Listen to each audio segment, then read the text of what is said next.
Em um comunicado, May afirmou desejar que a extensão seja a mais curta possível e com uma data limite anterior a 22 de maio, para que o Reino Unido não tenha de participar das eleições para o Parlamento Europeu.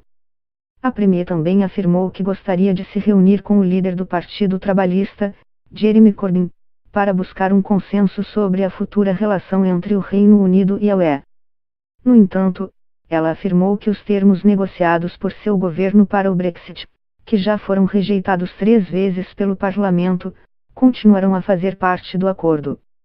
A disposição da primeira-ministra de debater o assunto com a oposição desagradou os defensores do Brexit no Partido Conservador, que é liderado por ela. Entre eles está Boris Johnson, ex-chanceler do governo de May, que acusou ministros de entregar o comando da fase final do Brexit aos trabalhistas. Johnson também afirmou que nunca concordará com uma união aduaneira com a UE, uma das propostas alternativas apresentadas por parlamentares para o Brexit e apoiada por Corbyn, mas que, junto com outras 3 sugestões, foi rejeitada em votação pelo Parlamento britânico na última segunda-feira. Por sua vez, Corbyn disse que ficaria muito feliz de se reunir com May e acrescentou que o Parlamento precisa votar o mais rápido possível alternativas para o plano atual sobre como será o relacionamento futuro com a UE.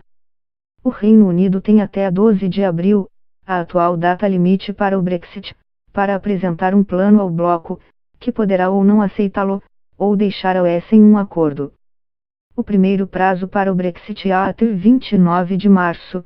Mas May concordou em buscar uma pequena extensão após chegar à conclusão de que o Parlamento não aprovaria o acordo negociado por seu governo até a data.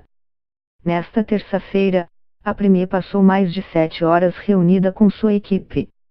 Depois, afirmou que gostaria de buscar um acordo com Corbyn e colocar o plano em votação no Parlamento antes de 10 de abril, quando líderes da UE se reunirão de forma extraordinária para debater o Brexit. May afirmou ter ciência de que algumas pessoas prefeririam que o Brexit ocorresse sem um acordo entre o Reino Unido e o bloco, e disse acreditar que isso poderia ser positivo para o país no longo prazo. Mas defendeu que ter um acordo é a melhor solução. Este é um período difícil para todo mundo.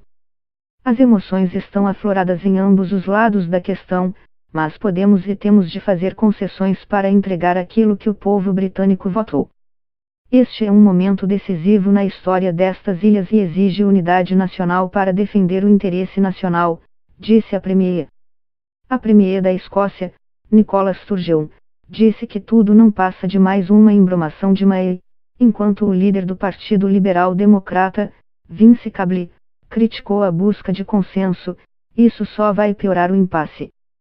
A Premier realmente acredita que conseguirá criar com Jeremy Corbyn uma grande coalizão no estilo alemão para concretizar o Brexit.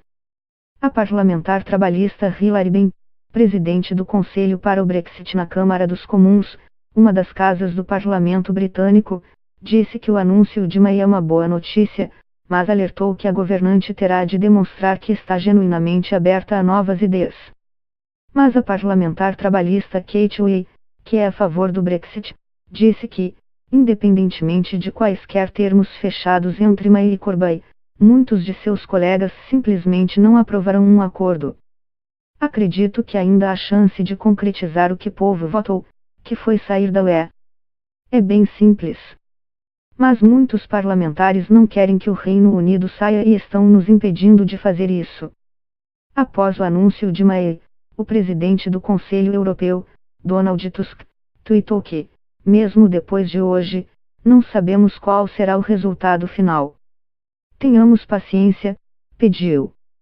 Uma nova extensão do prazo significa aplicar ainda mais o período de 2 anos estabelecido pelo artigo 50, a parte do Tratado de Lisboa que determina o que ocorre quando um país decide sair da UE. Como o governo britânico não conseguiu que os termos negociados com a UE fossem aprovados pelo Parlamento, May pediu em 20 de março um prazo maior ao bloco, que aprovou a solicitação 2 dias depois. Agora, ela terá de fazer isso novamente. O Reino Unido não pode tomar essa decisão por conta própria. É preciso que todos os outros 27 países membros da UE concordem com isso, como já ocorreu antes. A princípio, May havia pedido que a nova data limite fosse 30 de junho, mas o bloco respondeu com duas outras opções. O Brexit ocorreria até 22 de maio, caso o acordo fosse aprovado no parlamento até 29 de março, mas os termos acabarão sendo rejeitados. Desta forma, a data limite foi estendida apenas até a 12 de abril. No entanto, o Departamento Jurídico do Parlamento Europeu já afirmou que não haveria problemas se a nova data limite fosse até o final de junho, pois a nova legislatura não teria realizado sua primeira sessão até então.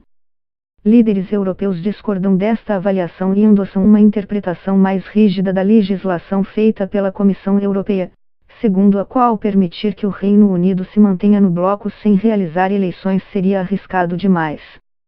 Ao mesmo tempo, ainda que a UE insista em uma extensão maior, mas já afirmou não desejar isso por compartilhar da frustração de muitas pessoas com o processo do Brexit. Se o bloco oferecer a Premier um atraso da data limite de 9 ou 12 meses, ou até mesmo mais longo, isso implicaria incluir neste acordo uma cláusula que permita ao Reino Unido sair da UE antes do fim deste prazo se seu governo conseguir aprovar um acordo no parlamento. Um prazo maior também permitiria que fossem realizadas eleições gerais antecipadas no Reino Unido ou mesmo um novo plebiscito sobre o Brexit. Por enquanto, o governo diz que não cogita nenhuma destas duas opções. Michel Barnier, chefe da UE para as negociações do Brexit, disse que uma extensão maior implica em riscos significativos para o bloco e que uma forte justificativa seria necessária para que isso fosse aceito. Também existe a opção de suspender ou cancelar o Brexit, algo que o Reino Unido pode fazer unilateralmente, mas May já afirmou diversas vezes que não pretende fazer isso.